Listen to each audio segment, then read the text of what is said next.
Go.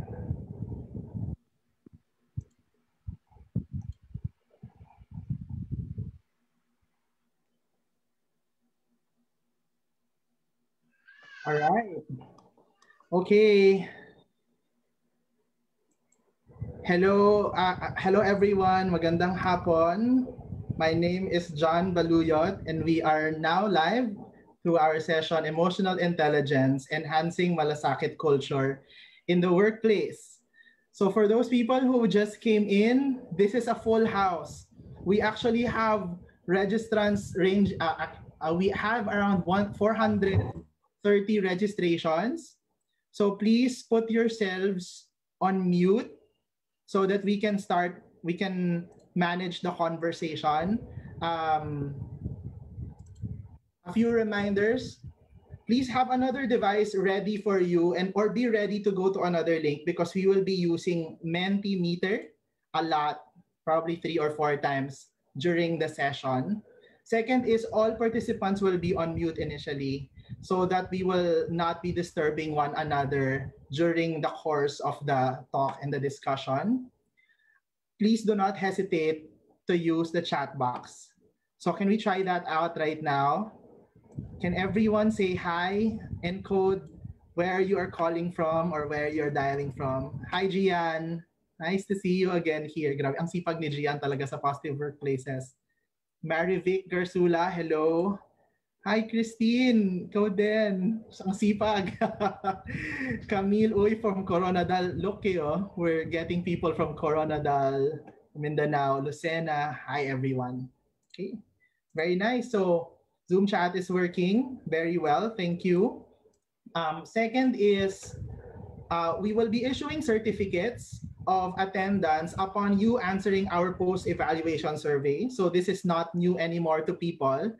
Please make sure that you write your full name, okay? Because as you encode your full name, that is what will appear in the actual certificate.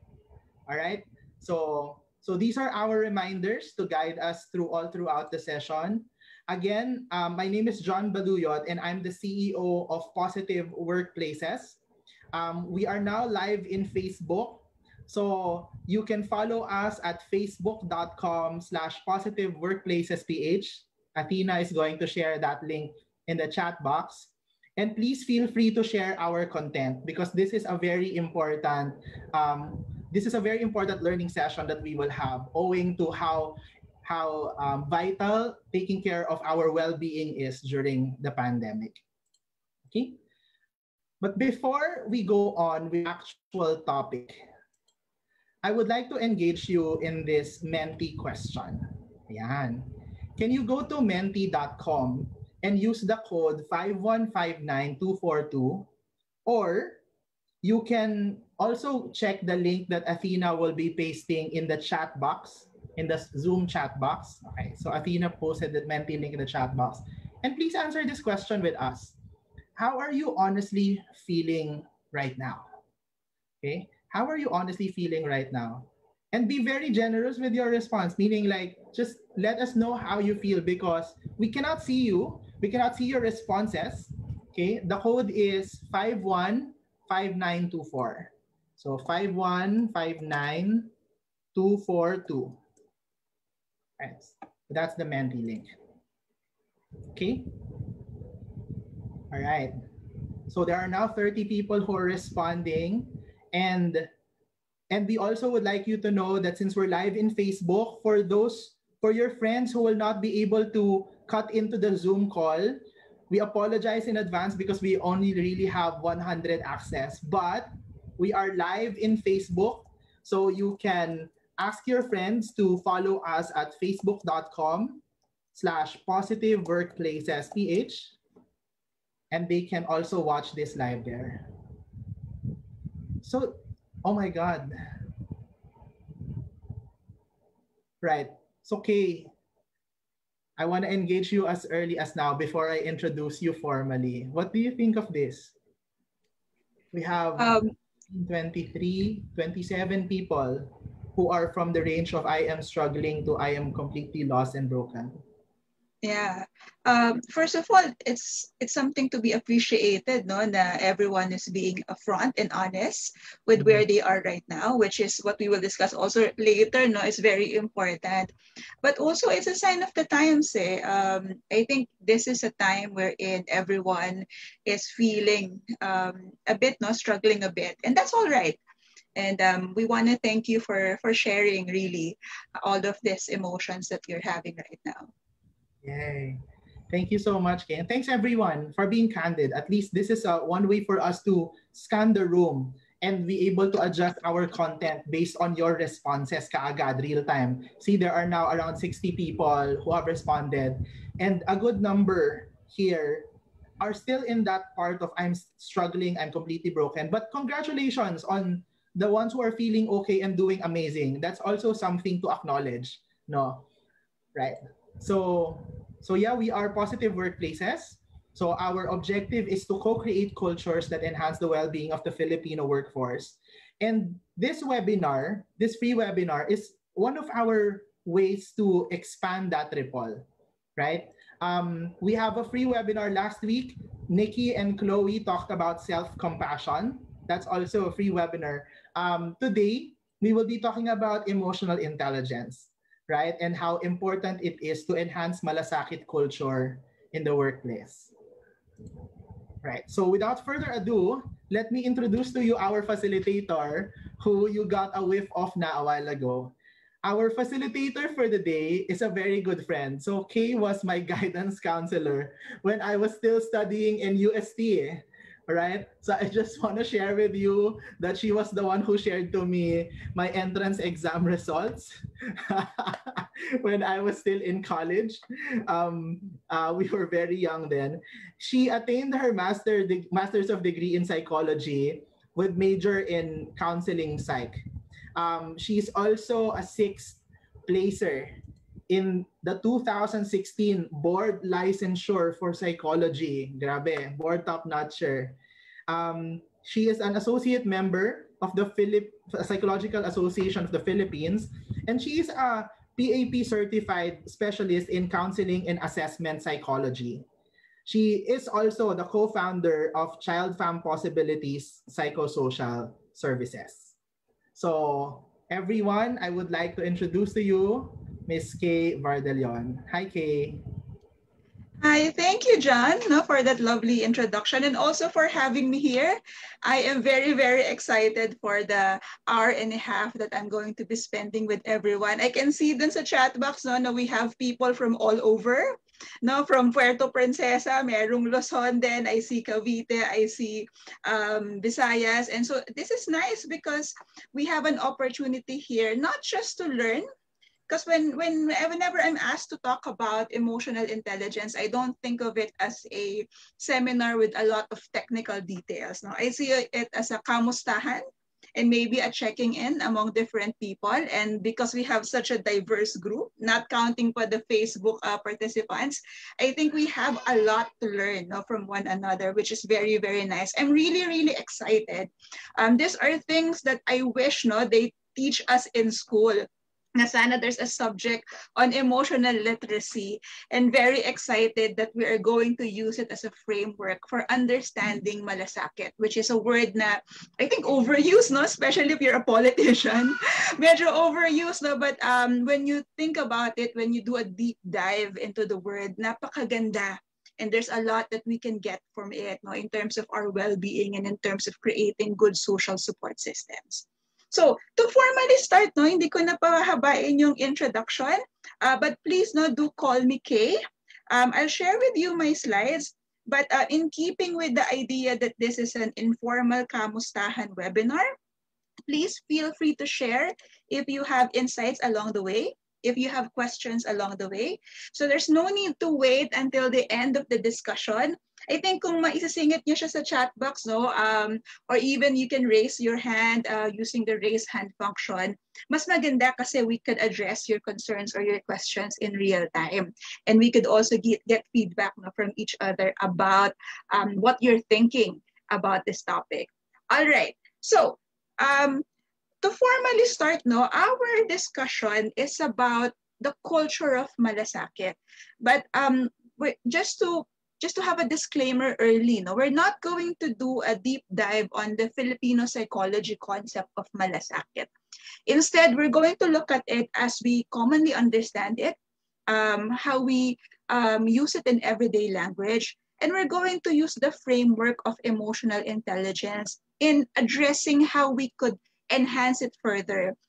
So the context of this, as you can see po in the pictures that I'm sharing with you, it's not just at work, actually. Kasi the word malasakit, nagagamit po natin yan sa iba't ibang konteksto ng buhay. We use malasakit in families, for example. Very typical Filipino culture when one member of the family is over-functioning or having a difficult time. It's our malasakit, diba, that makes us volunteer to assist. In the workplace, no, whenever we see that our company is struggling or there is something that's happening that affects everyone, no, malasakit is what prompts us to do something about it, or even go overtime, no, just for the benefit of the whole and the benefit of the company's future, no, even if we're not directly affected. But also we see it in the context of larger systems. No, we see it in the context of countries, for example. Malasakit, we hear that a lot when there are situations of disasters, for example, where humanitarian relief is needed. Or even now, no, in the context of COVID. Nakaka-amuse, no, because in other countries, I don't know if you're familiar with the expression, may mga Karen, no, nagamit yung name ko na Karen. But these are people who typically complain about how say putting on a face mask or being asked to go on quarantine is against their rights and they don't want to do it. But we see that in the Philippines in a different way. Because we have malasakit, we are willing to take the necessary precautions because we don't want to infect other people, especially vulnerable members of our society. And so you can already see, no, na the impact and the use of malasakit as a concept and as a trait is something that is widespread and could benefit us a lot. Now, what is it? No, we've been mentioning the word since we started, but do we know what malasakit is? No, I'm sure lahat tayo meron tayong definition or idea what it is. But just so we're on the same page, no, we have common ground. Sino nga ba yung tao na may malasakit, no? Wala po kasi itong no, direct translation to English. I think when somebody is asked to translate it, the closest thing that we can think about is sympathy, no, empathy, compassion. But a direct translation that would capture the nuances of the word malasakit, there's none. Because this is a very uniquely Filipino trait. And when you say someone has malasakit, no, this is a person who is sensitive to the needs of others. So, mamaya I'll discuss what EQ, no, but already you can see medyo related siya kasi there is that other awareness. There is that sensitivity to what is happening to other people around us that would prompt, no, that action of malasakit. It's about initiative. No? A person who has malasakit does not need to be asked. So there are people who would volunteer their time or volunteer their resources, even if there's nothing in it for them, even though it's not scheduled. It's just something that comes from within. Even if it comes at inconvenience to themselves. Now, they don't think twice, even if it would mean sacrifices of their own time and their own resources. So they have consideration for the welfare of others. They do not impose. And even in situations when they have their own needs. So the understanding is, hindi naman siya the help of someone with more power or more resources, but rather we're all in need and yet we're doing more than we're being asked in terms of helping others. Now a little lang po, no, into the research about it, but I'll not go deep into it. Malasakit is something that Filipinos consider as part of what they think is composing a well person, a good-natured person. So it's one of the foundations of what we call, no, kagandahang loob. A person who is someone who has a good spirit, a good nature, would have malasakit as one of its characteristics. And I think that is very much in line with emotional intelligence, because emotional intelligence also has that aspect of self-awareness and self-regulation. Na yan, no? It's counterintuitive. Why would you help someone when there's nothing in it for you and you're the one being inconvenienced? Unless there's a motivation for something aspirational, which is yung kagandahang loob that we're talking about. And if you look at it, it's not just internal. Sabi natin, the prompt can be internal kasi maganda yung loob ko kaya ako nagmamalasakit. But also it is because of this understanding of the connection between every human being. So not just internal, but also there's a social prompt, no, to malasakit, ba tayo nagkakamalasakit? Pag atin pong binalikan kung ano ang pinagmulan ng salitang malasakit, babali po natin siya sa dalawang salita, no, mala, which means similar or like something. So if I say, no, si John ay mala Regine Velasquez kapag siya ay kumanta, ayan, which is true. Hindi niyo pa naririnig ang high note ni John, ano? But he is like, no, he approximates. He is similar to Regine in that aspect. And sakit, no, which is iba yung intonation niya sa sakit, no? It's not illness, but mas malalim siya. Pag sinabing sakit, grabe daw ako, sabi ni John. Pag sinabing sakit, it's really suffering, no? It's really bearing heavy burden. And so when you say a person has malasakit, literally, it means our ability to suffer just like the other person. Just like this other person who is not different from us, but is someone who is like us, our kapwa. And pag tiningnan niyo po yung nuance, no, nung compassion, if you were in the webinar last week about compassion, which is also an excellent concept, no, compassion is to suffer with, no, so it's more like a journeying, but it's not to suffer like, because this person is no different from you.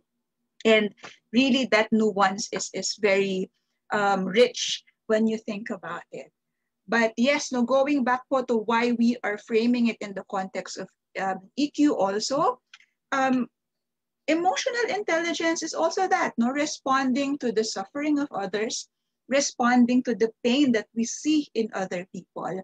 And therefore, it takes a certain intelligence, no, in understanding emotion to be responsive to the pain that we are seeing in others. And so, as shared po, no, ito yung napakagandang i-connect sa EQ. So, also, so we're in the same page, no? Bakit po EQ? Ano po ba yung EQ? Kanina ko pa sinasabi.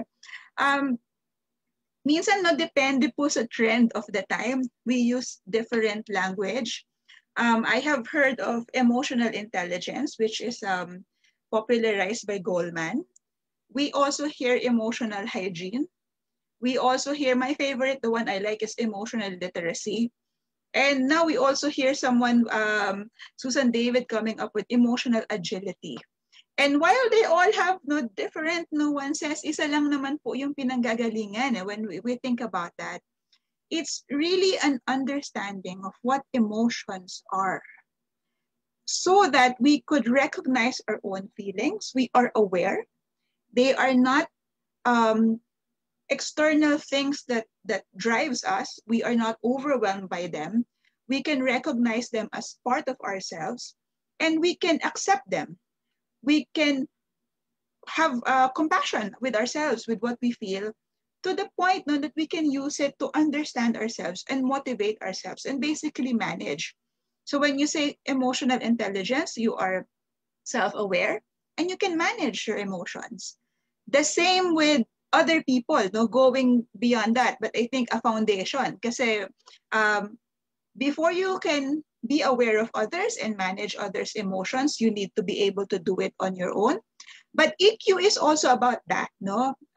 Being in a position, for example, to read a room.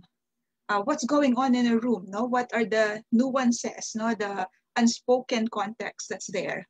And also read a person, not just what they're saying, but a lot of the time, the things that they are not saying, but still they're trying to communicate. And how do we respond accordingly to that? No, so napakaganda, no? People who have high emotional intelligence, as the research show, no, they are in better mental health. They have higher achievement.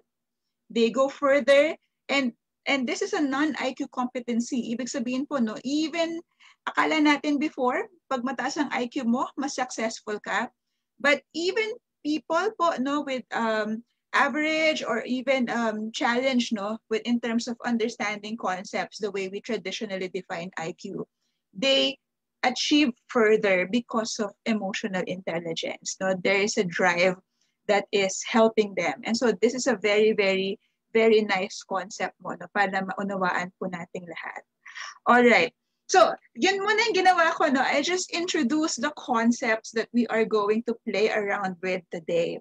Pero gusto ko po kayong marinig kasi dahil nga malalim itong idea na to, no, malasakit, and malalim din yung EQ, I wanna ask you, para makita ko din po, no, kasi iba-iba rin yung context natin. I'm sure some of you want to learn about malasakit culture for their own personal use, for their family's use, for their organization's use.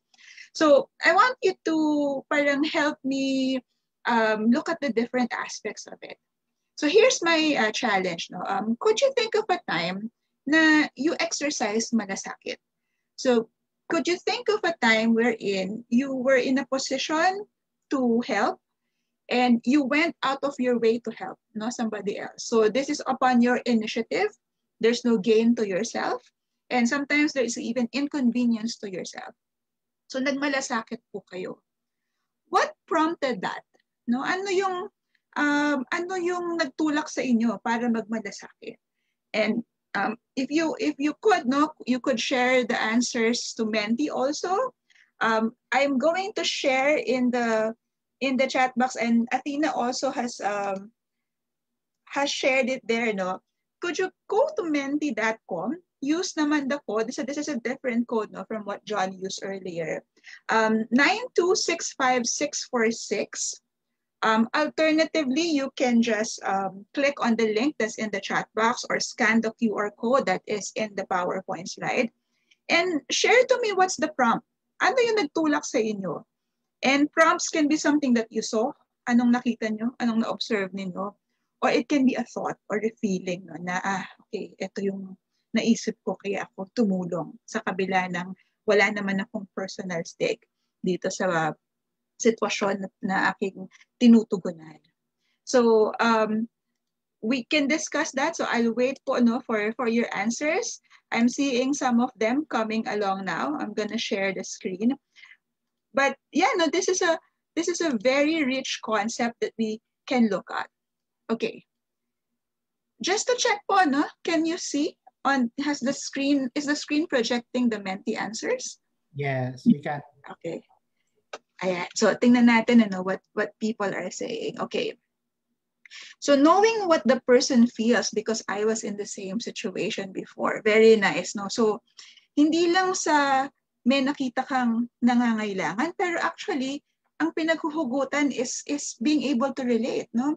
Having that own similar experience, very nice.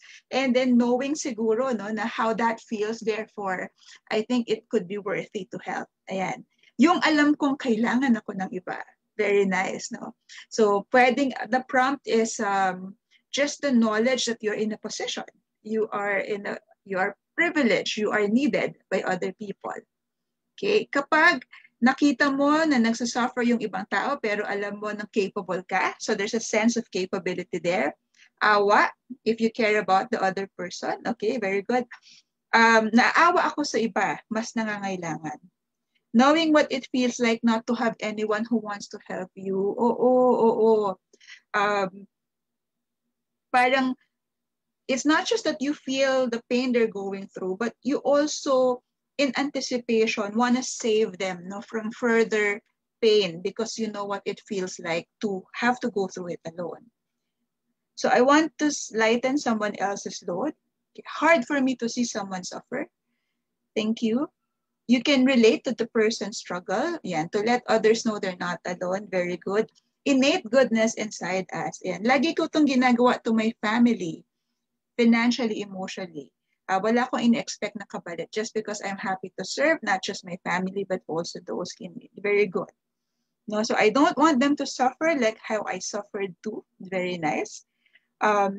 Same position in the past. So that's a running theme, no, that we have, no, yung being in the same position before. This is a new one. What if mangyari sa akin yun? So the prompt now is this ability to project also na, okay, there may come a time when I would be in this position. So I would appreciate help during those times. No? Sense of responsibility, very good. Knowing that somebody just needs someone to listen to them. If I have something to share, ayan. Sa situation na to, even if needed ko din ng advice and time for myself kasi malungkot ako, pero na-ponder ko, mas need ng kaibigan ko ang comfort and time para pakinggan siya at bigyan ng pansin. Very, very wise. And some are prompted also by spirituality. No? It's my way of giving back to please the Lord. Very good, no? And all of this, if you look at it, no, some of the running themes that I'm seeing is being in touch, no, with your own experience and being able to, okay, say, this is what it feels like, and I wanna help someone in the same situation or save someone from feeling the same way. Or it's a position, a recognition of a position that I am capable of giving help, right? It's a recognition of our maybe ability to, that we can provide the help if needed. And also a recognition of higher aspirations. So whether that's a sense of responsibility or it's also a spirituality that guides us. Very, very nice. Okay, so thank you for those, no? I appreciate po, no, the sharing of your responses, and I'll connect po doon sa mga sinishare ninyo as we go along in the discussion that we have. But yes, no, I hope, no, in the answers you saw, no, some of this concepts coming about as you describe what malasakit is. Because when we break it down, no, ano po ba yung sinasabi nating malasakit? Bakit nagkakaroon ng malasakit? And by defining it, pag hinimay natin, paano po natin siya pwedeng gawing kultura sa isang organization? I have identified, no po, 3 things that are very important components of malasakit. The first one is a shared core. No, na lalo sa Filipino psychology, no, nagmamalasakit tayo because we have a common humanity. We have a common experience. The other person is not different from us. Hindi siya iba. No, my suffering and his suffering is not different. And we can have that shared moment of pain and shared vulnerability. So this shared core, no, answers the question, sino ka ba sa akin? No, bakit tayo isa lang? Bakit kita tutulungan? Bakit ikaw, no? Someone na pwedeng not directly naman related to me, but who are you that you have a relationship with me? The other idea that I think is very common there is this concept of shared burden bearing. I saw answers of awa, pero when I see it, no, the way it was explained, that awa is not, it's not charity. It's not because someone is very, very helpless. But as you saw, no, we are also going through the same thing. And yung ang question na, paano kung sa akin mangyari to? There's an understanding na life is like a wheel. And sometimes we're on top, sometimes we're not. Sometimes we're in a position of, we're in a good place. At other times, it's our time to go through a crisis. And so this is what fosters goodwill, what creates the energy. Why is it a pleasure to help? Kasi we know po, no, na in the shared core that we have, we are all going through the same place and we are going through the same experience. And therefore, hindi masama na meron tayong kasama in that journey. And we'll deepen that, no, as we go along. But also, no, there's a sense of belonging. I think this is more if you think about malasakit in the context of an organization. Now we have one identity, We have one aspiration, and because we belong in one place, your good is my good. No, if you're okay, I'm okay, and if our whole is okay, then that trickles down to me eventually. Ayan. Do you agree? Pag nakikita niyo po ito, no, maybe you can share in the chat box. Is this resonating po with you? Do you think these are the components of what malasakit is? No, shared core, shared burden bearing, and shared affiliation. Yes, no, sabi ni Belen. Thank you, Belen. Yes, no, with exclamation points, sabi ni Christine. Very, very nice. Yes, sabi ni Washington. Thank you. Ayan. Okay, very good. No, okay. Let's look at each one by one, you know, and I'm gonna put it in the context of emotional intelligence. Let's start po with the shared core, no? Nagmamalasakit tayo, sabi natin, we take an opportunity to help because we are one humanity, no? Pare-pareho tayong tao. And when you think about it, what makes an interaction of a human-to-human interaction? Ano po ba yung ibig kong sabihin na ganito? No? Sometimes, no, I just remembered I gave this webinar immediately after COVID, and everyone was going into remote work, no, nagwo-work from home lahat, and all the correspondence dahil wala nang face-to-face was done through email, no, and the occasional video conference meeting, but mostly email, text, no. Sabi ng isang participant, I feel so socially isolated and I feel so used. Kasi my boss, no, my manager, kapag nagbibigay siya sa akin ng email, ang nakalagay lang doon sa email is yung gagawin.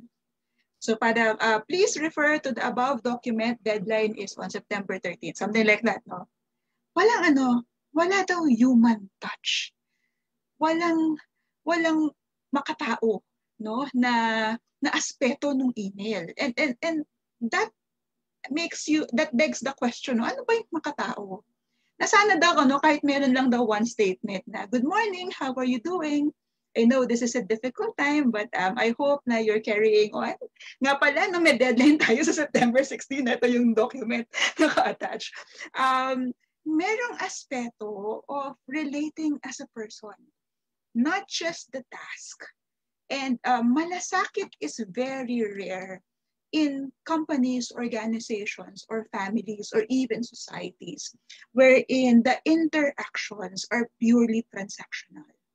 And what do I mean by transactional? No? There's a high premium on self-presentation. Maraming babakyain ko na yung discussion para mas malalim, maraming maskara. No? Na pag tayo po ay nasa isang sitwasyon, there is a strong pressure to appear always competent, to subscribe to what's called toxic positivity, wherein everybody is okay, achieving, competing, and parang hindi natin mapakita na we are already struggling. We are confused by what is happening, or we need the extra help. Everything is about keeping that front so that the impression of everyone is nothing is wrong. A transactional organization is also just focus on the task. So it's basically a checklist na, okay, ito yung kailangan gawin, no? Kailangan i-check mo to, kailangan mo i-check niya. People interpret behavior without context.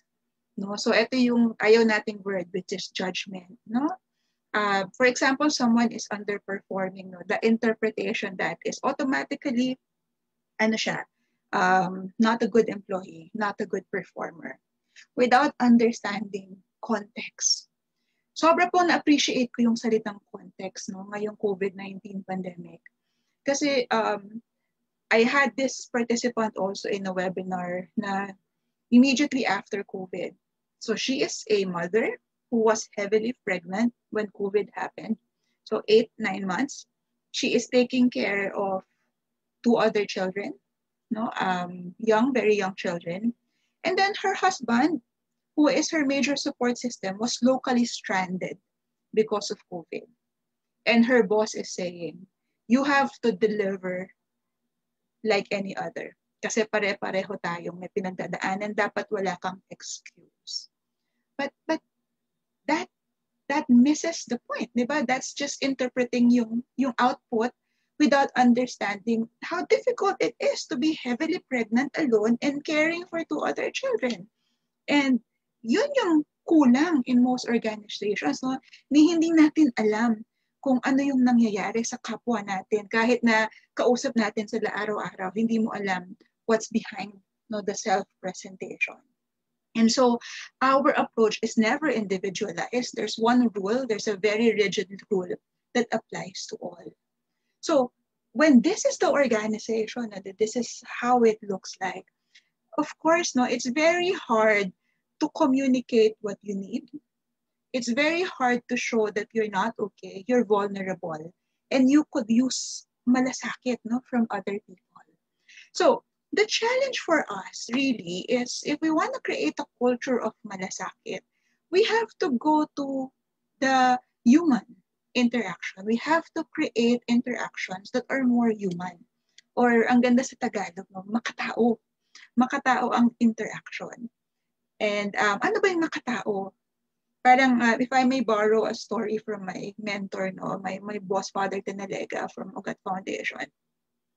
He remembers vividly a situation during a disaster wherein after nilang magbigay ng relief, no, siguro sa stress nung nagbibigay ng relief goods, nasigawan niya, no, yung pumipila because yung line is not a disciplined line. So sabi sa kanya nung isang disaster survivor, no, pagkatapos nitong bagyo na to, tuturuan kitang maging tao, makipagkapwa-tao. Kasi you only see, no, the transaction that's in front of you. But a relationship that is human to human, you see not just the behavior, but also the internal universe. Hindi ko nga sinasabing world di ba? External world. Ito, internal universe.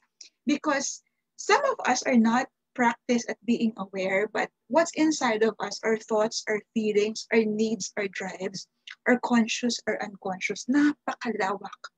No, there's a lot that's happening inside of a person that we want to see and we want to hear and we want to talk about.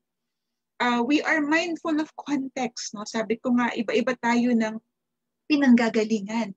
And dapat nakikita natin yung transaction na yun in the context of that background. But also, yung makatao checks privilege. Ito medyo, this is a Western concept, no? Mas naririnig natin to sa Amerika Yung bakit kailangan i-check yung privilege? Na hindi totoo na pantay-pantay tayong lahat. Kaya dapat pantay-pantay yung binibigay natin sa mundo.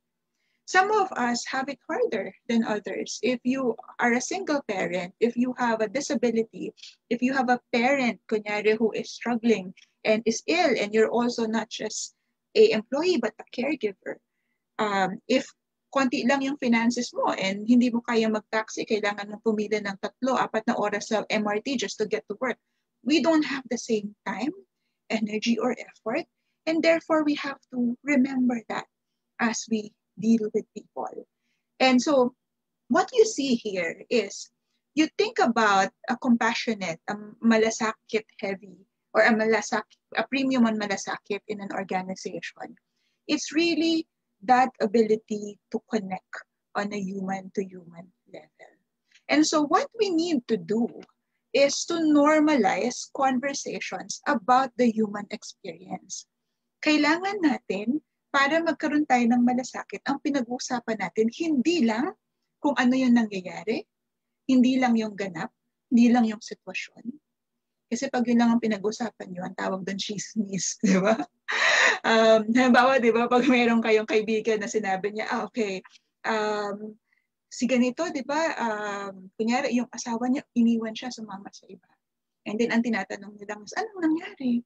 Bakit nangyari yun? Sino sinamahan? Kailan niya nalaman? Ganyan. Yun, chismis yun. Di ba? But the human experience is, kamusta ka? Habang nangyayari yung lahat ng to. Okay ka pa ba? No? Tulad ng mentee question ni John when we start, no? How are you doing? Because you don't need to know the whole detail. You only need to know what's in the internal life of the person.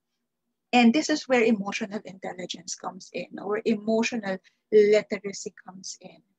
A person can only be in a position of being able to share their internal world if they have that compassion and that literacy to understand and appreciate that internal world, particularly emotions. So I'll segue na po to a basic of EQ in terms of emotional literacy para mas ma-appreciate po natin saan po ako nanggagaling. Paano ka magiging mas makatao? You have to be in touch with your emotions. And here's my first question. No? You can share na lang po in the chat box. Hindi na tayo magme-menti. Sa tingin niyo ba, there is a right or wrong emotion? Can you share? So yes, if you think there's right or wrong, may tama o mali. And no, if you think all emotions are acceptable. Yan. No? So yes, sabi ni, let's see, no? So yes, sabi ni Maria Vic, MC also. Maria said all emotions are acceptable. No naman si Eduardo. Washington said no. Belen said no. Natalie said no. Okay.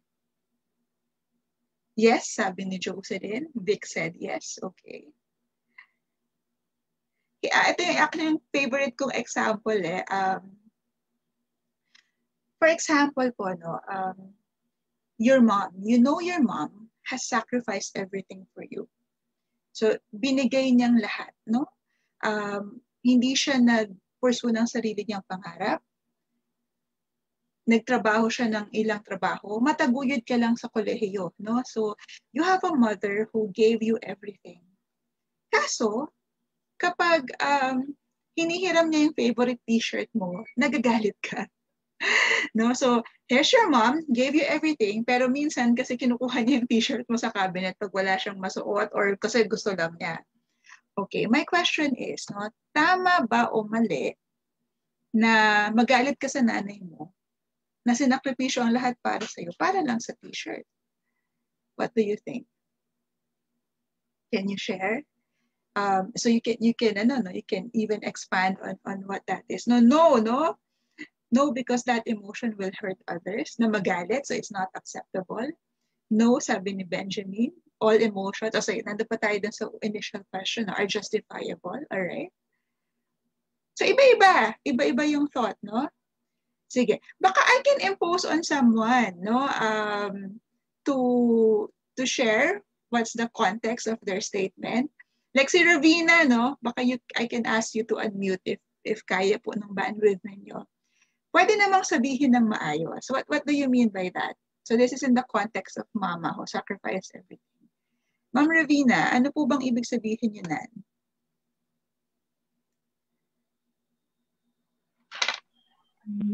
Hello po, good afternoon. Hey, good afternoon, yes.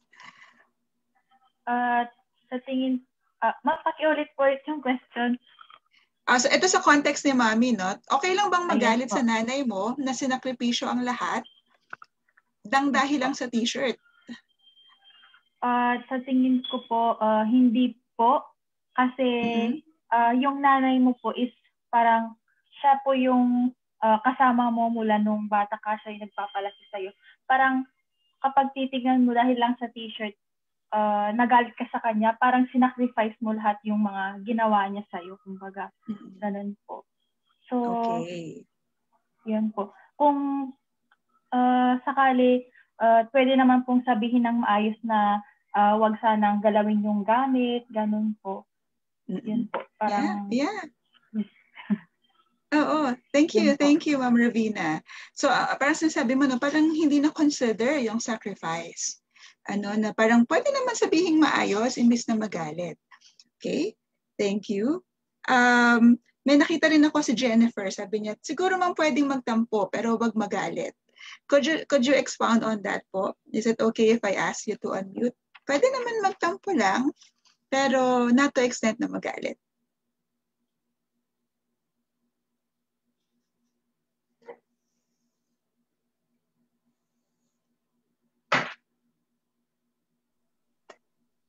Hello? Hi, Apo. Hi. Hi, ma'am. Yeah, siguro ma'am kasi it's the human nature reaction na syempre somehow na-hurt ka kasi pinakailaman yung t-shirt na yon. But siguro ma'am yung tampo lang ka to the extent pero hindi naman to the extent na nagalit ka na binaliwala mo na lahat ng sakripisyo sa iyo ng parents mo just for that thing. Siguro ma'am yon. And it's a matter siguro ma'am ng handling din yung emotion. Depende din sa tao up to what extent niya I mean, yung outburst nung emotion na on that particular incident na nangyari. Yeah. It's more on handling, ma'am. Siguro yung so it's how you handle, no? Okay, yeah. Very good. Thank you. One thing I got from both answers that we have, and all are correct, no? It's really the handling. It's really about the handling of that emotion. And this is what emotional literacy is about, no? Sometimes we are stressed out. We repress what we feel because we judge our emotion as either right or wrong. No, in that example, minsan sinasabi natin, ay hindi ako pwedeng magalit. Kasi pag nagalit ako, wala akong utang na loob. Ay hindi ako pwedeng malungkot. Kasi pag nalungkot ako, ibig sabihin hindi ako malakas. No, sometimes we experience a lot of stress because we try to judge our emotions as either right or wrong. But this is what the science of emotion says to us, that there's no right or wrong emotion. All emotion are amoral. Why is it amoral? No? Because you do not choose what you feel. It just comes. No? Di ka naman gumigising isang araw and then you say, no, pagising ko, okay, magagalit ako ngayon. It's not a decision. Therefore, it's no different from the color of your skin, the shape of your face. It's just a part of who you are. And science research shows that all emotions serve a purpose. For example, the purpose of unpleasant emotions. So I call it unpleasant emotions, not wrong or right or negative emotion. Kasi mahirap lang siyang pakiramdaman. It's not an easy feeling to feel, but it doesn't mean it's negative. All emotions have a purpose. I'll zero in on loss, because that's what's relevant to malasakit. The purpose example of sadness, bakit ka nalulungkot? Bakit ka helpless? Why do you have that emotion? That's your body's way of telling you, stop what you're doing because something important is happening. An emotion that's unpleasant, hindi masarap pakiramdam, is your body's way of telling you, focus. Focus on what is happening. So why do you feel sad? You feel sad because something important is lost. May mahalaga na nawala, sometimes that thing is something tangible, like a person, or a property was lost, or something intangible, like an opportunity or even dignity.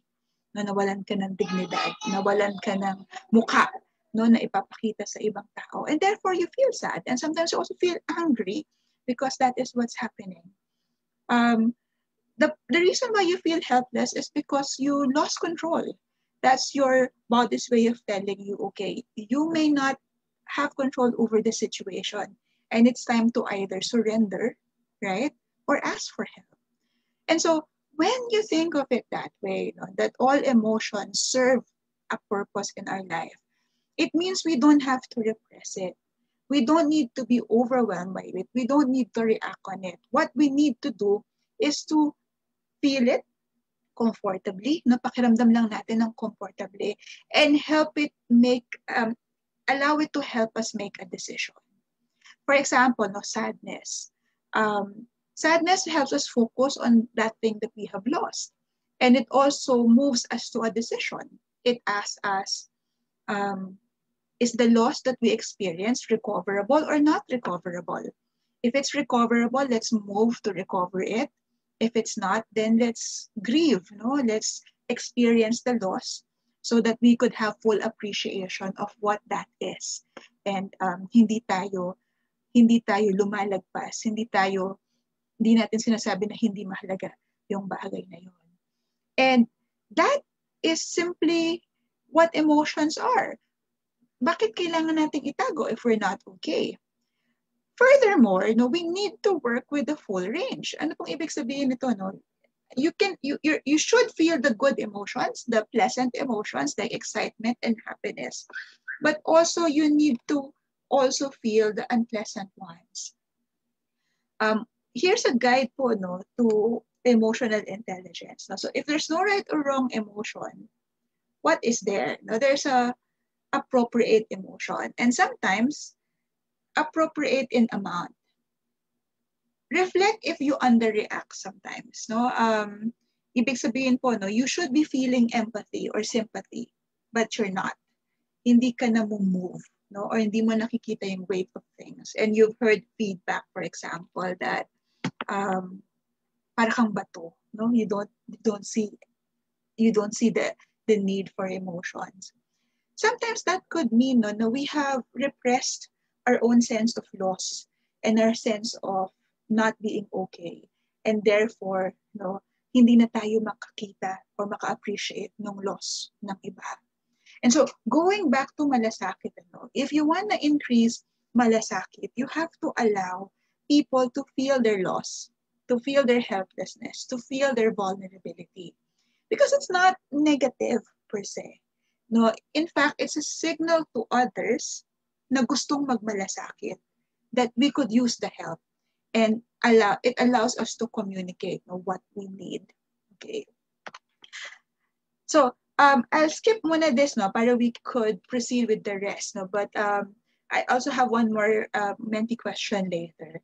But the bulk of it is this one, the first one, the shared core and our vulnerability, because this two next one builds on that. So if you can feel, no, your pain, you are able to feel your loss without judging yourself, then you're now in a position to appreciate the pain of others, which we also saw in your answers. Which brings us to the second one, no, shared burden bearing. O tama si Frances, no, ano ko lang yung nasa chat box, parang inside out, no? All emotions are important, and acceptable emotions depend on how we react and understand that emotion. So for us also to want to help, we have to see how other people are doing.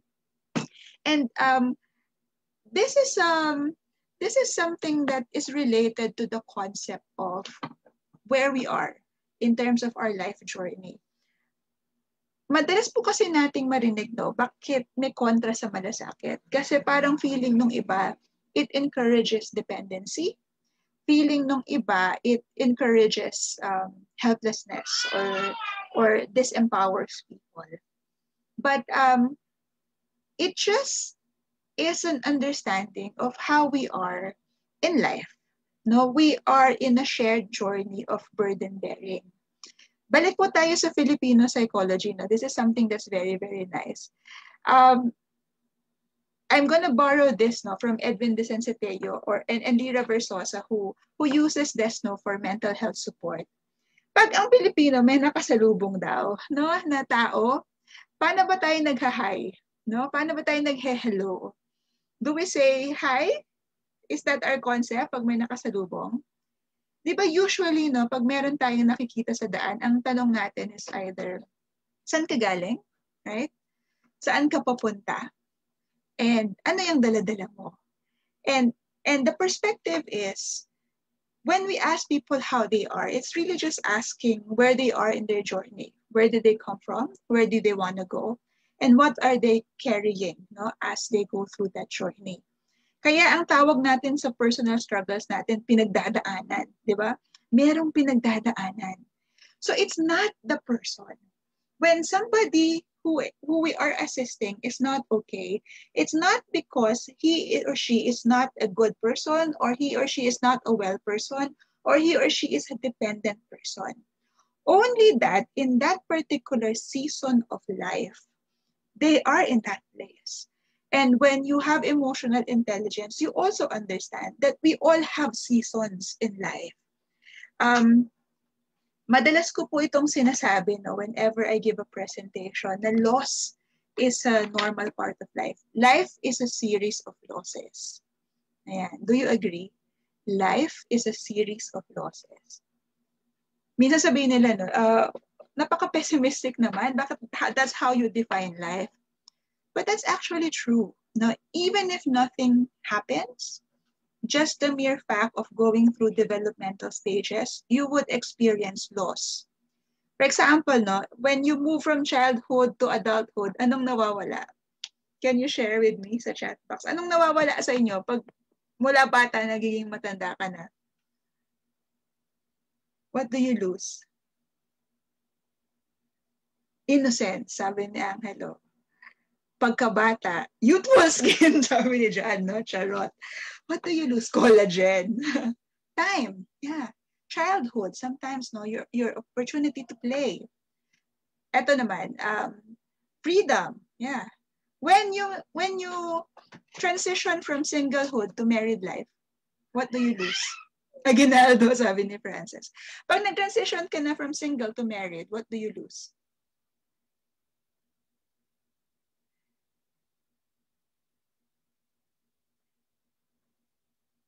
Okay, no, from childhood to adulthood, no, no, chance to enjoy childhood.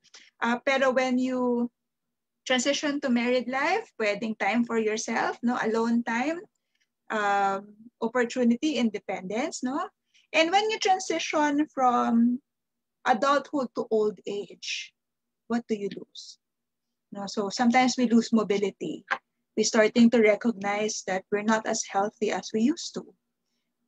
Sometimes we recognize that we're more vulnerable than we used to be.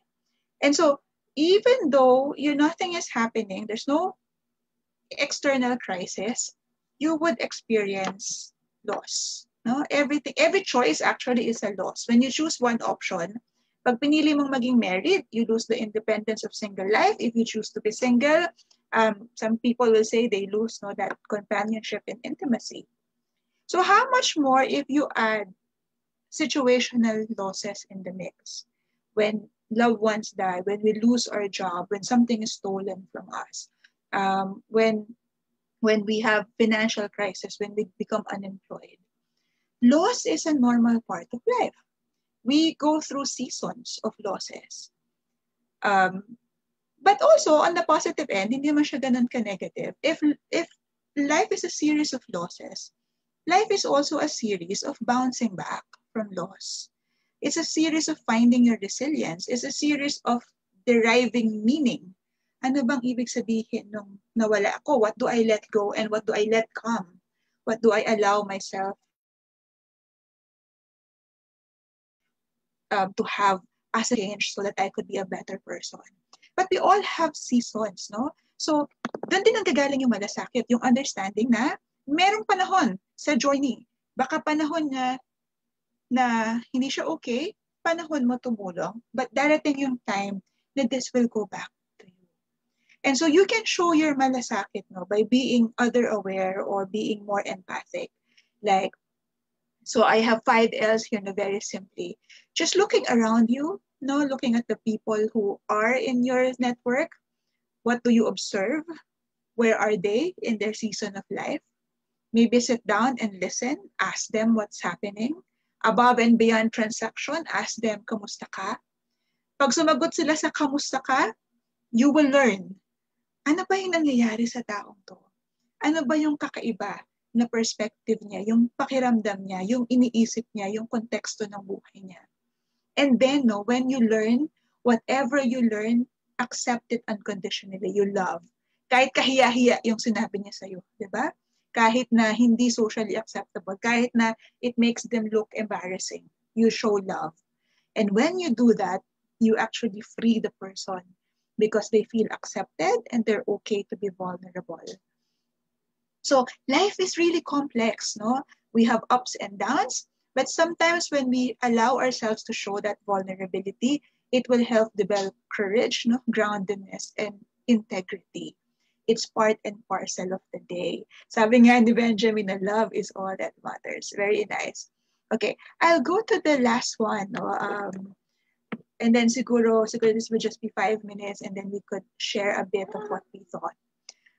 Another prompt, another characteristic of malasakit is this whole understanding that we have shared affiliation. We are part of one whole. And it's really about community. Sa mental health, if you familiar po kayo sa definition ng mental health, aside po from thriving, aside from being able to cope with stress, a person with mental health is someone who can contribute to community. And this is because when you are in a good place, when you can heal your losses and accept your vulnerability and manage, no, you are better able to see others and better able to see yourself not as an independent person, but as a part of a system. Ito po kasi yung process of change, no? Very important that we first quiet down and be aware what's going on in ourselves, our emotions, our thoughts. And when we become aware and we quiet down, we learn about ourselves. So that's self-knowledge. When you know yourself, you understand your thoughts, emotions, and your motivations and your drives, you can now make a reflection. You can weigh whether or not what you know about yourself is something to be retained or something to be changed. So if it's to be retained, you go through the process of affirmation. You say, well done, these are good things about yourself. Or if you don't like it, you're challenged to change. Pero in all of that, no, in the process of changing ourselves from self-awareness, the ending is actually a realization na you're not as important. And there's a transcendence now, no, na ikaw, because you are in a good place, you feel actualized, you feel happy, you feel in control of your life. You are now in a position to look outside and see yourself as part of a community. Kaya sa counseling, ang madalas tanong natin, di ba, ano yung contribution mo in the problems or the strengths of your relationship? And so to increase po malasakit, no, it's very important that we create that sense of community and we deepen it further. And that goes back to belonging. How do you increase, no, belongingness in a group? Belongingness is really, you feel you belong, no, when you feel safe to be yourself. So vulnerability. When you are accepted for all you are, including your emotions, even your irrational emotions, no? Even if your emotions doesn't make sense, because they're not naman how you react. You feel you belong in a place where you have common aspirations and values. But more importantly, when you have collective meaning making, that means as a group, no, as a family, as an organization, what is the meaning of suffering for us? What is the meaning of asking for help?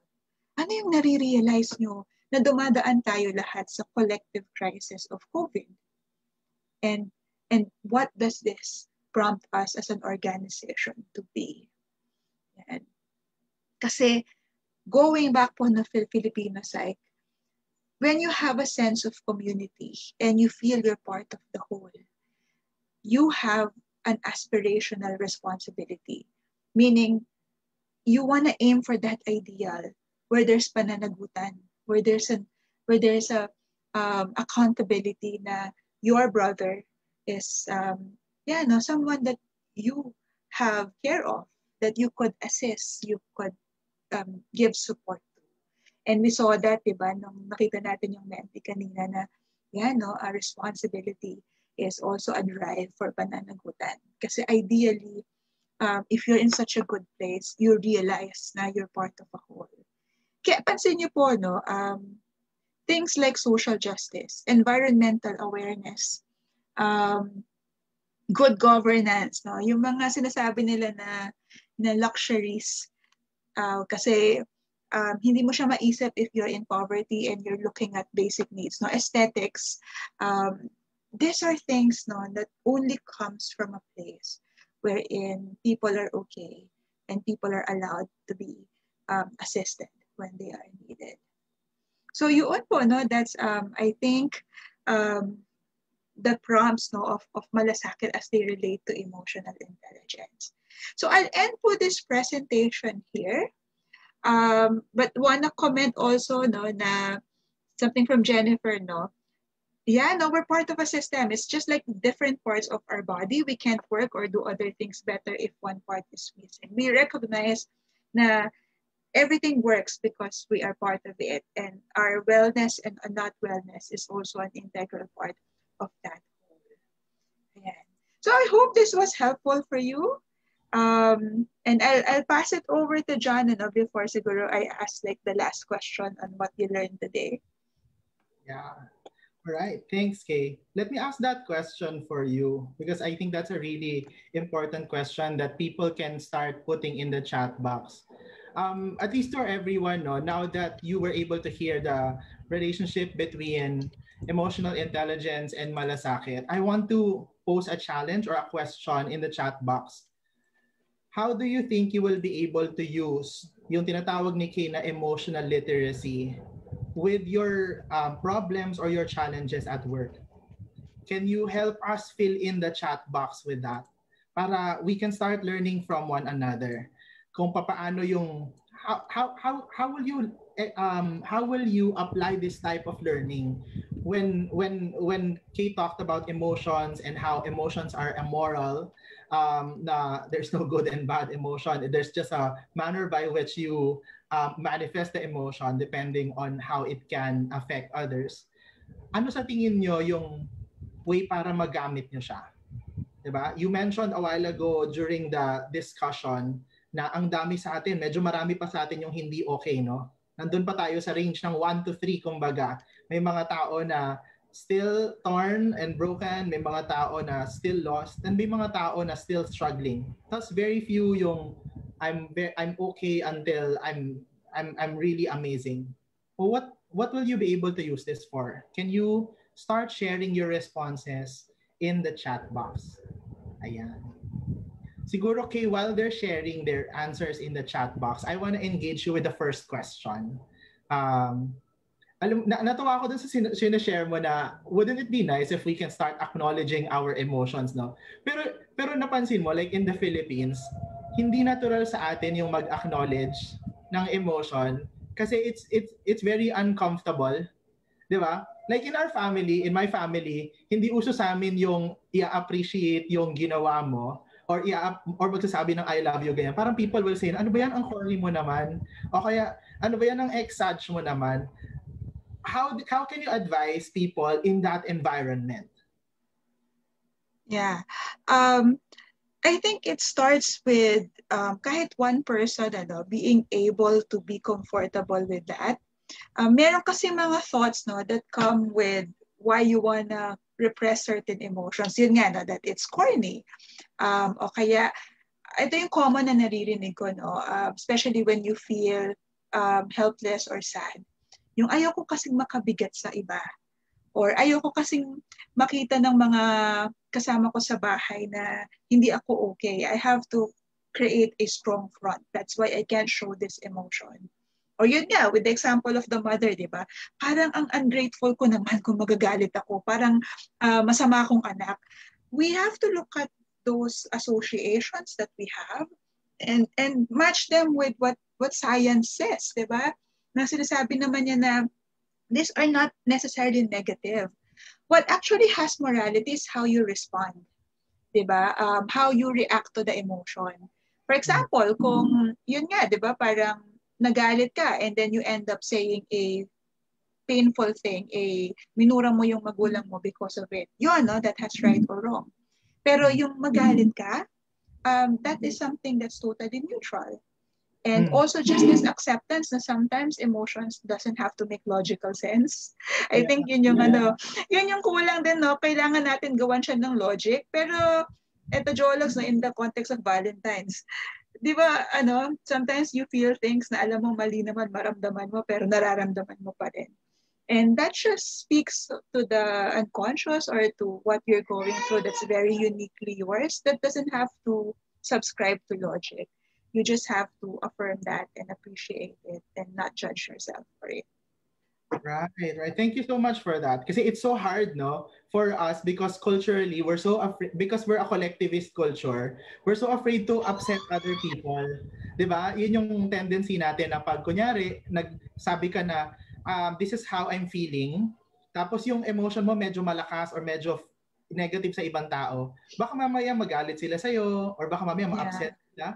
So I guess tama yung point mo rin. Tsaka I think some people are pointing this out very well in the chat box, no? Mature people can easily acknowledge their emotions. Sabi ni Rovelina.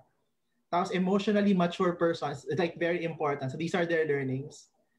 Melanie also said that emotions either strengthen or weaken relationships depending on how you handle them, being aware of all the ranges of emotions and its effect on others and how that will help manage relationships. 'Di ba? Sobrang ganda.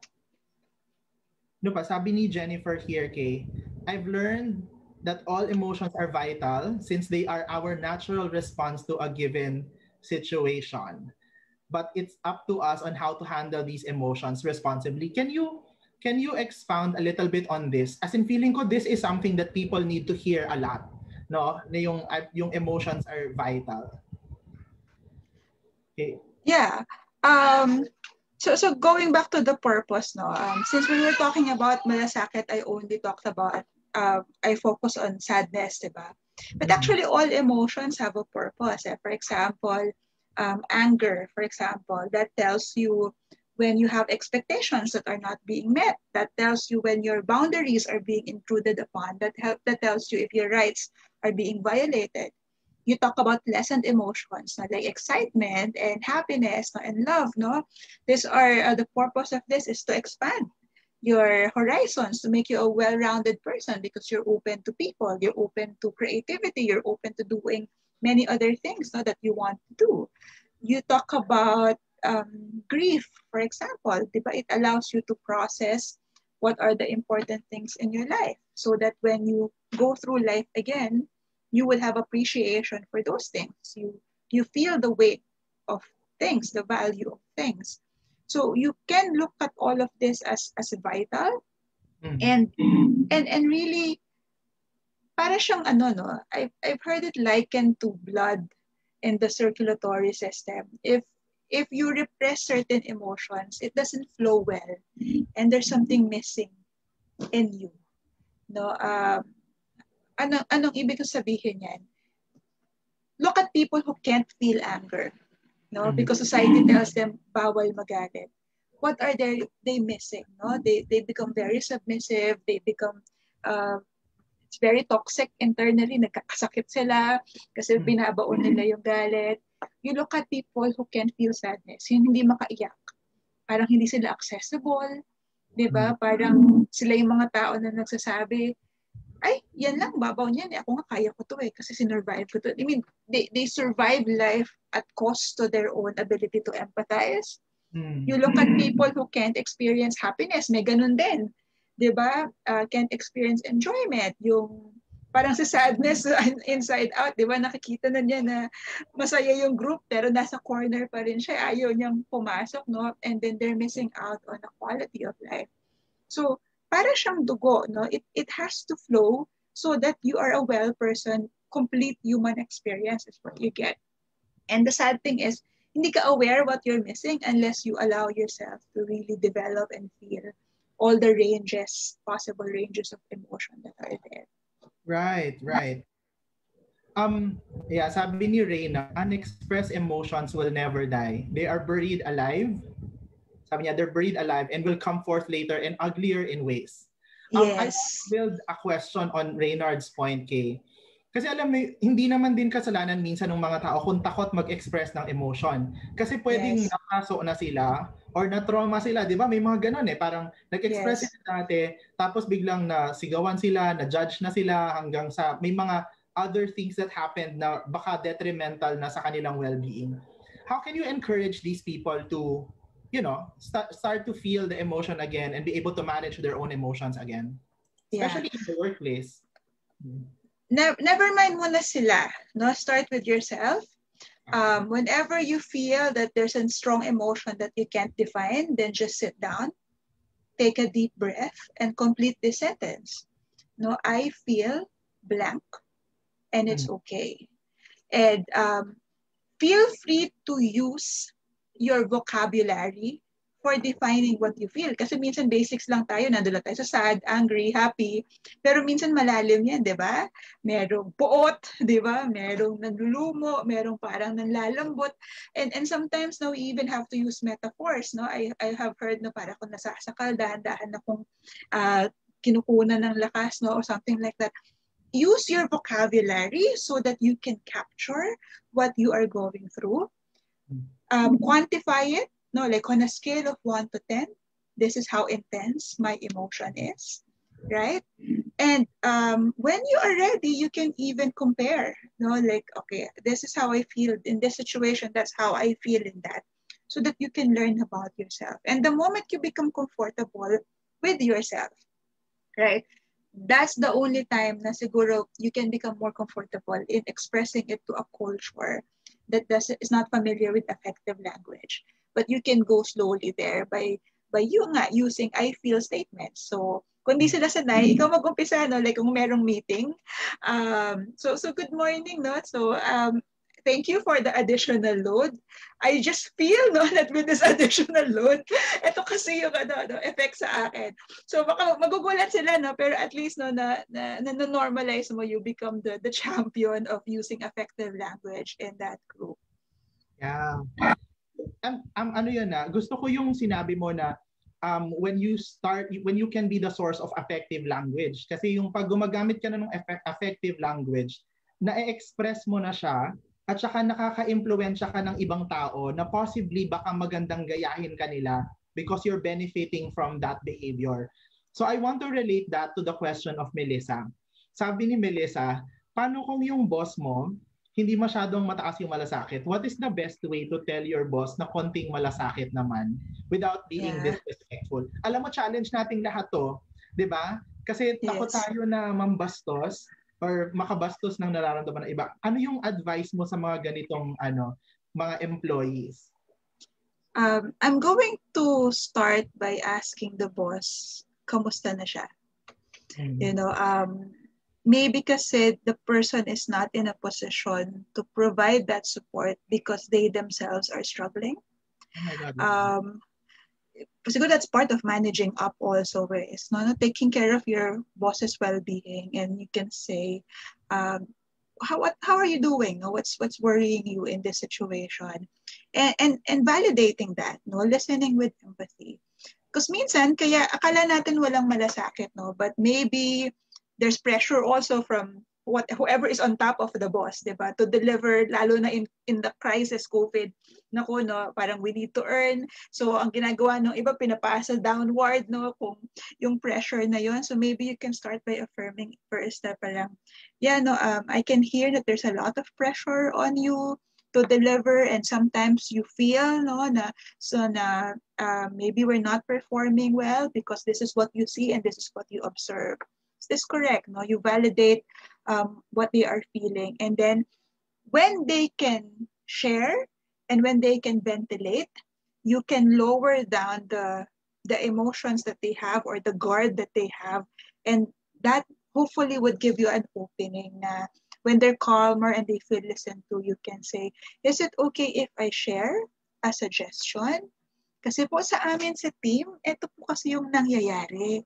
And we would appreciate sana, no, na baka pwedeng, ito yung adjustment that we can do na in line pa rin naman with your interest. So medyo siya, no, medyo tricky balance siya, pero at least hindi mo sinasabi directly na konting malasakit naman, because that would put the person in the defensive.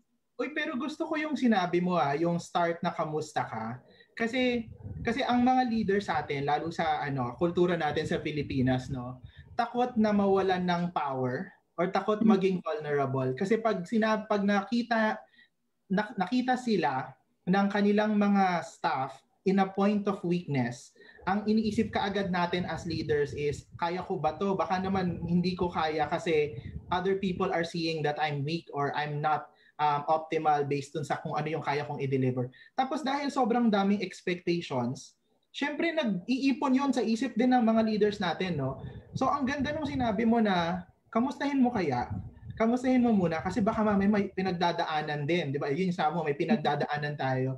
Tapos pag feeling ko, dalawa yung potential na effect. Number one is pwede siyang ma-unload in a sense kasi masasabi niya kung ano yung nararamdaman niya kung komportable siya. Pero pangalawa, feeling ko sa atin din kasi sa kultura natin, mahilig tayo mag-mirror, 'di ba? Yung kung ano yung ipinakita mo, yun yung generally na ibabalik. So pag nangamusta ka or nagpakita ka ng magandang loob, minsan part ng utang na loob na mentality natin. Yes, diba? yes. Ibabalik natin yung, ikaw, kamusta ka?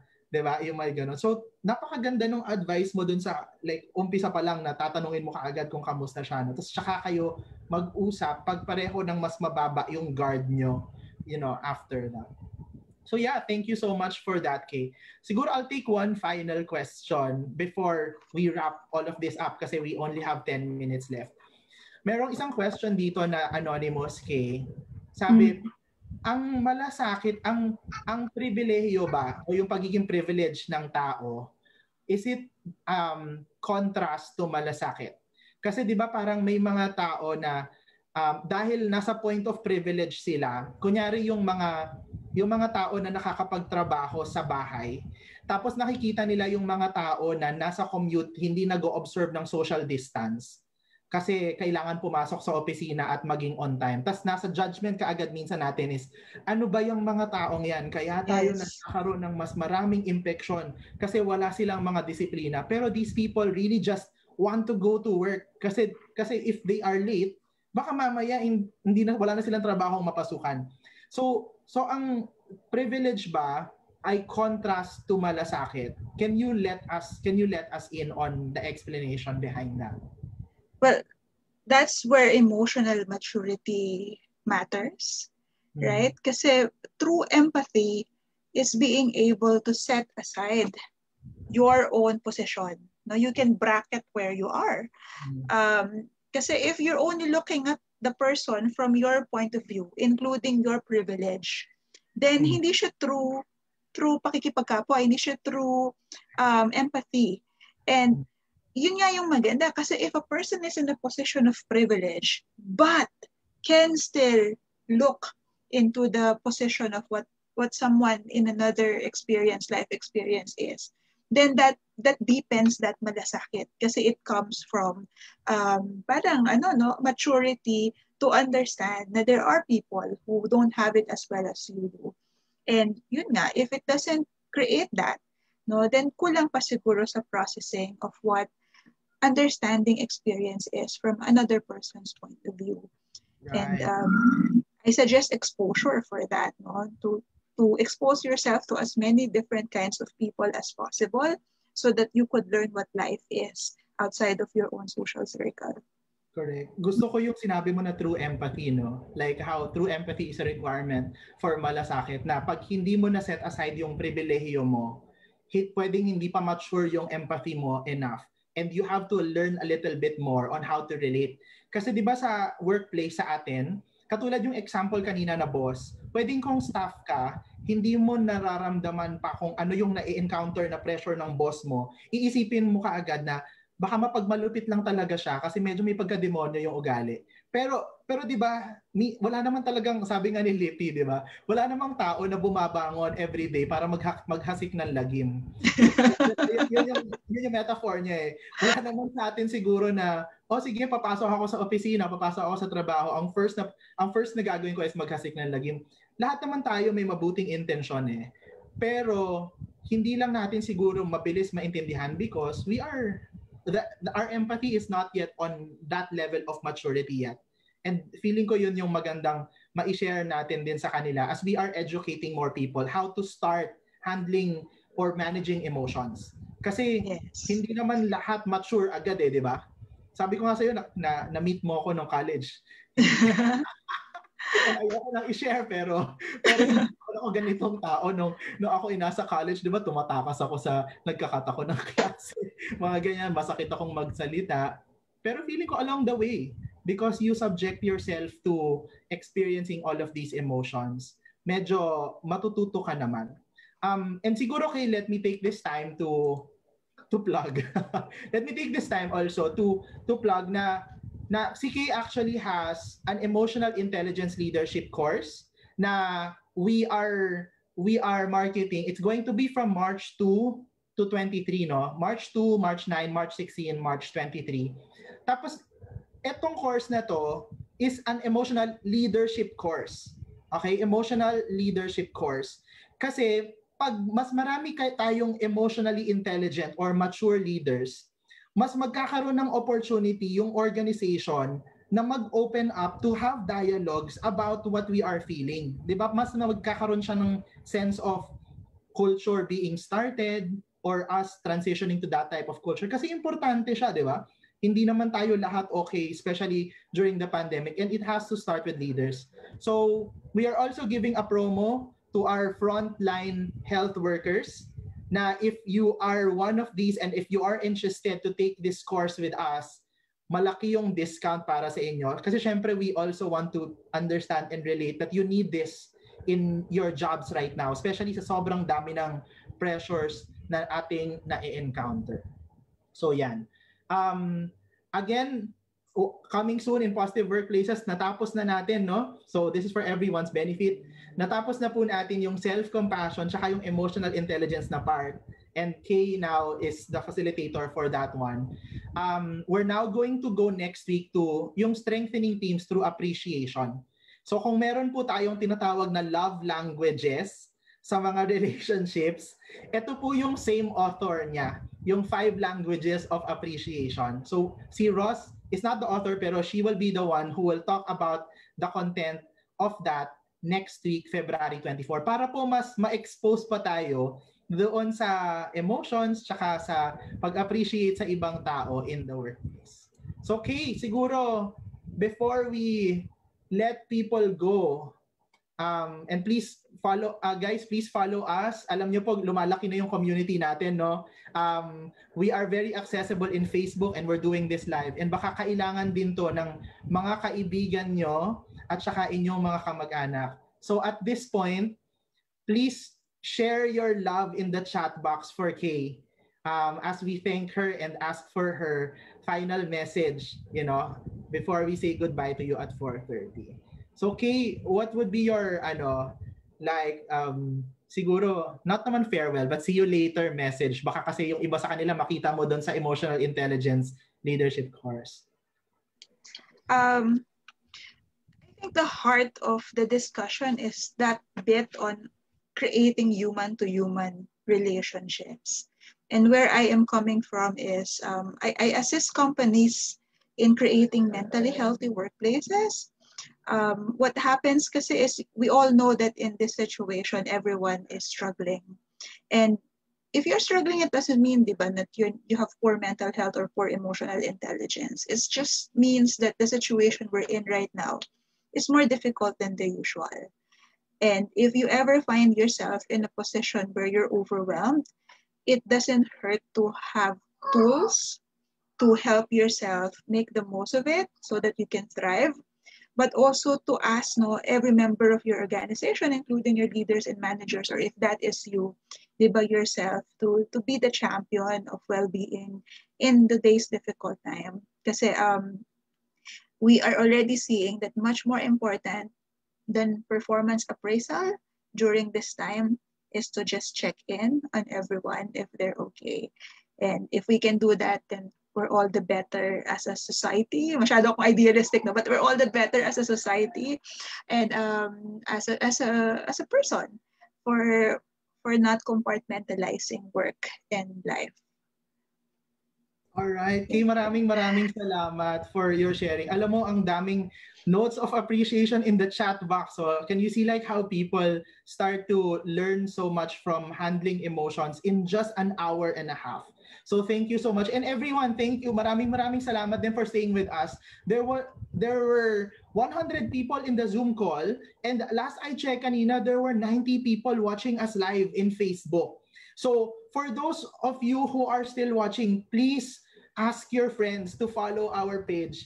Alam niyo po, mas marami pang magbe-benefit dito kesa po tayo-tayo lang. Kung meron kayong mga kaibigan who understand the same language that we are talking about here and how important it is to bring to the workplace that positivity that we are all wishing for, i-share nyo po yung content natin. I-share nyo po yung, ask all your friends to like our page so that they will be able to benefit more from this. I also would like to thank Athena. So si Athena po, ipopost na niya yung post-evaluation survey natin in the chat box. Siya po yung ating bagong intern sa Positive Workplaces. So please answer the post-evaluation form so that you will automatically get your certificate of attendance for this specific session. So again, Kay, maraming salamat at sa inyo pong lahat, see you ulit next week. At yung iba po sa inyo, nakita po namin nagre-register na dun sa course kaagad, no, as early as now. We'll see you also in the Emotional Intelligence Leadership course para sabay-sabay po tayong matuto nitong mga tools na kailangan po natin para po mas mapaganda pa yung ating workplaces. Alright? Maraming salamat po sa inyong lahat. See you po next week, Kay. See you. Bye-bye.